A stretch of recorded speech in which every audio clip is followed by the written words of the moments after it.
Halo, perkenalkan nama saya Magdalena Apriani, NIM saya 19104168667. Saya di kelas A1 Pagi Manajemen di Fakultas Ekonomi di kampus Universitas Pancabakti Pontianak. Di sini saya akan menjawab soal ujian akhir semester di semester 5, yaitu mata kuliah Perilaku Organisasi 3 SKS, dosen pembina Pak Adi Mulsalin, Sarjana Ekonomi, Master Manajemen, CPHCM, Prodi Studi atau Jenjang Manajemen S1, kelas A1, semester 5, hari dan tanggal Senin 17 Januari 2022, waktu 120 menit, sifat ujian video recording. Soal yang pertama, terdapat beberapa bidang ilmu yang ikut memberikan kontribusi dalam pengembangan ilmu perilaku organisasi. Sebutkan dan jelaskan bidang-bidang ilmu dimaksud. Mengapa bidang ilmu tersebut berkontribusi terhadap perilaku organisasi? Jawabannya, kontribusi bidang ilmu terdapat perilaku dalam organisasi. Yang pertama adalah psikologi. Psikologi adalah suatu ilmu pengetahuan yang di dalamnya mengukur, menjelaskan, dan juga mengubah perilaku.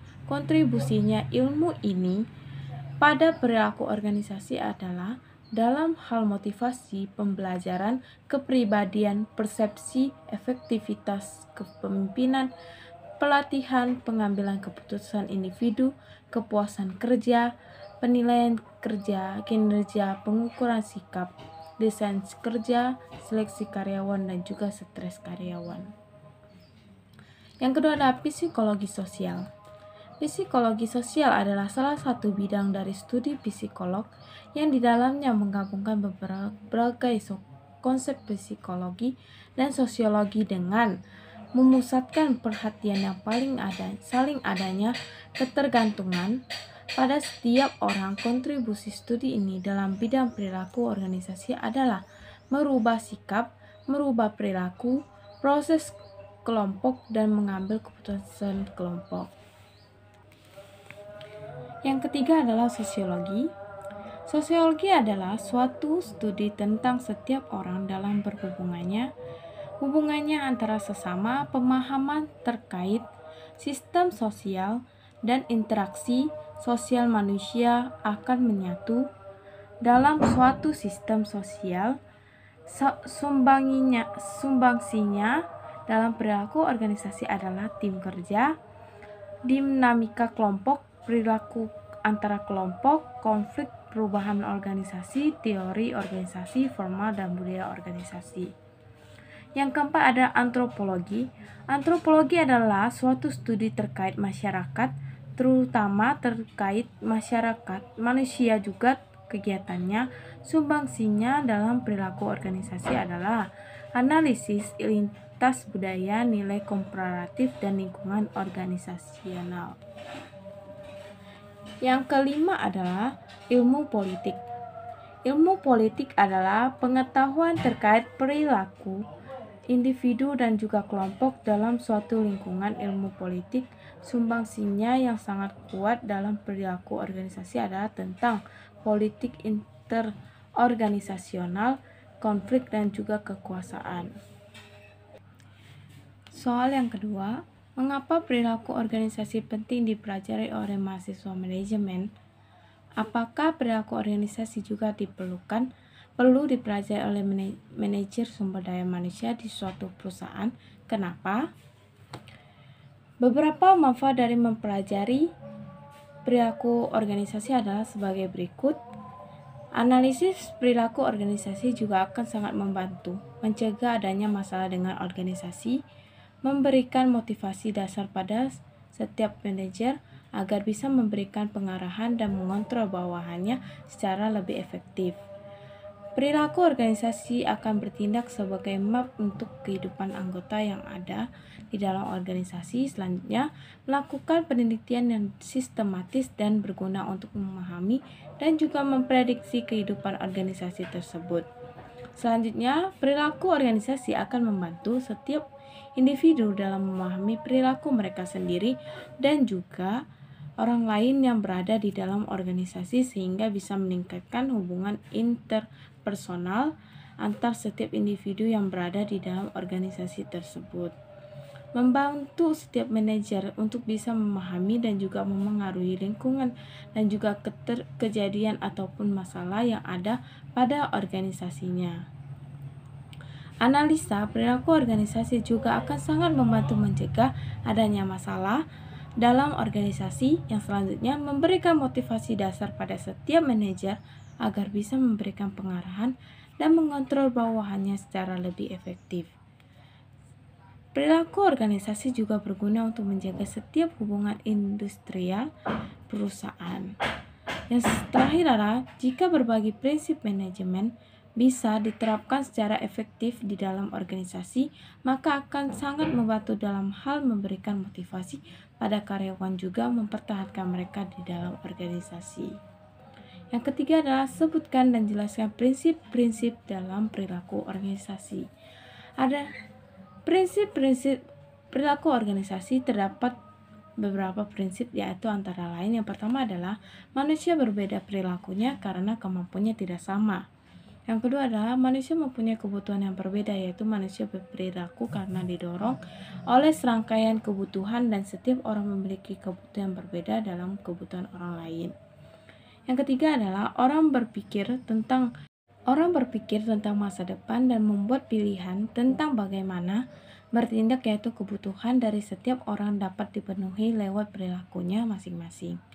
Yang keempat adalah seseorang memahami lingkungannya dalam hubungannya dengan pengalaman masa lalu. Kebutuhannya yaitu memahami lingkungan adalah suatu proses yang aktif di mana seseorang mencoba membuat lingkungannya itu menjadi arti baginya. Yang kelima adalah seseorang itu mempunyai reaksi-reaksi senang atau tidak senang, dan ini akan menjadikan seseorang berbuat yang berbeda dengan orang lain di dalam rangka menanggapi suatu hal. Yang terakhir adalah banyak faktor yang menentukan sikap dan perilaku seseorang, yaitu adanya perasaan senang dan tidak senang. Yang keempat, soal keempat, silakan buka link ini. Yaitu link di website yang harus dibuka dan jelaskan isi dari link ini. Jawabannya, menurut saya di dalam link tersebut membahas perilaku organisasi 8 tujuan bermanfaat bagi karyawan dan perusahaan, yaitu membahas pengertian perilaku organisasi, membahas tujuan perilaku organisasi, menentukan kandidat yang tepat, kedua kepuasan kerja, yang ketiga budaya keorganisasi, keempat memahami potensi karyawan, kelima mengembangkan tim yang baik, yang ketujuh mengembangkan produktivitas. Cara mengembangkan perilaku organisasi. Yang ketiga, yaitu memiliki pemimpin yang tepat, memiliki karyawan yang sesuai budaya perusahaan, review budaya kerja, tentukan tujuan, memotivasi, menetapkan aturan yang jelas. Menetapkan atau mengembangkan perilaku organisasi harus melibatkan semua orang di perusahaan, mulai dari pemimpin hingga karyawan pendukung. Mungkin prosesnya bisa lancar, tetapi tidak menutup kemungkinan akan ada masalah. Meski demikian, organisasi perilaku memastikan perusahaan memiliki tim yang tepat dan dapat memahami kebutuhan mereka, sehingga mereka memiliki kepuasan dan sisi kreativitas dalam bekerja. Pada akhirnya, produktivitas mereka meningkat dan mendorong kinerja perusahaan lebih baik lagi. Soal yang kelima, jika Anda adalah manajer sumber daya manusia di suatu perusahaan, bagaimana Anda menerapkan teori-teori perilaku organisasi yang Anda pelajari di perusahaan Anda? Strategi manajemen sumber daya manusia dalam perusahaan. Yang kita ketahui, manajemen sumber daya atau manajemen sumber daya manusia itu adalah satu komponen utama daripada perusahaan atau organisasi dalam menjalankan usahanya. Lalu apa fungsinya dan bagaimana menerapkan di perusahaan? Manajemen sumber daya manusia menjadi hal yang penting untuk diperhatikan pada sebuah perusahaan. Sumber daya manusia atau karyawan akan dikelola oleh sebuah divisi yang bernama Human Resources, yaitu HR. Tujuannya adalah untuk mengembangkan perusahaan melalui penerapan seluruh nilai dan budaya perusahaan. Karena berhubungan dengan nilai dan budaya perusahaan, sumber daya manusia harus diseleksi dengan baik sebelum dinyatakan terima dan bergabung dengan perusahaan. Proses seleksi hingga pengolahan karyawan ini termasuk ke dalam manajemen sumber daya manusia. Apa yang dimaksud dengan manajemen sumber daya manusia? Yang kita ketahui, yang dimaksud adalah semua masa yang terjadi pada ruang lingkup karyawan, pegawai, guru, manajer, atau semua tenaga kerja yang berhubungan dengan pekerjaan menjadi perhatian perusahaan. Teori yang saya ambil dari manajemen sumber daya manusia yaitu terdapat pada perencanaan, perekrutan, seleksi, orientasi, evaluasi kinerja, fungsi kompensasi dan pengajian pada manajemen sumber daya, mengintegrasi pemeliharaan sumber daya, pemberhentian, dan beberapa tujuannya yaitu tujuan sosial, tujuan fungsional, tujuan individual. Di sumber daya manusia kita bisa dapatkan teori yang sangat bagus untuk perusahaan, di mana sumber daya manusia yang kita tetapkan untuk karyawan, untuk pekerja sudah sangat tepat. Nomor 6 yaitu judul jurnalnya Pengaruh Perilaku Organisasi Terhadap Prestasi Karyawan pada PT Perkebunan Nusantara II Persero Medan. Latar belakangnya abstrak yang kita ketahui. Penelitian ini bertujuan untuk mengetahui pengaruh perilaku organisasi, individu, perilaku kelompok, sistem organisasi. Latar belakangnya, memahami perilaku organisasi berarti memahami perilaku pada anggota organisasi, baik secara individu maupun secara kelompok. Memahami perilaku organisasi bukan memahami bagaimana organisasi itu berperilaku, tetapi memahami bagaimana para anggota organisasi itu berperilaku, memahami bagaimana para anggota organisasi berperilaku berarti berusaha memahami perilaku manusia.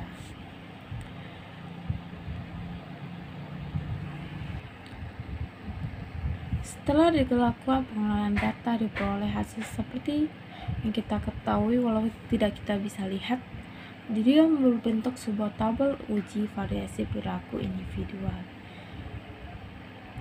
Terdapat beberapa tabel-tabel yang dibentuk dalam jurnal tersebut. Terdapat beberapa ujian hasil uji validasi dari sistem kelompok, individu, organisasi, prestasi karyawan, reliabilitas, dan beberapa lainnya yaitu multikolinealitas dan beberapa lagi yang masuk ke dalam pembahasannya. Terdapat ke metode sampai ke metode penelitian tersebut. Yang kita ketahui di sini intinya yaitu adalah tentang perilaku organisasi yang kita ketahui dan dipelajari saat ini. Perilaku organisasi yaitu adalah lebih ditekankan pada bagaimana membuat orang terbiasa bekerja dalam tim kerja yang efektif.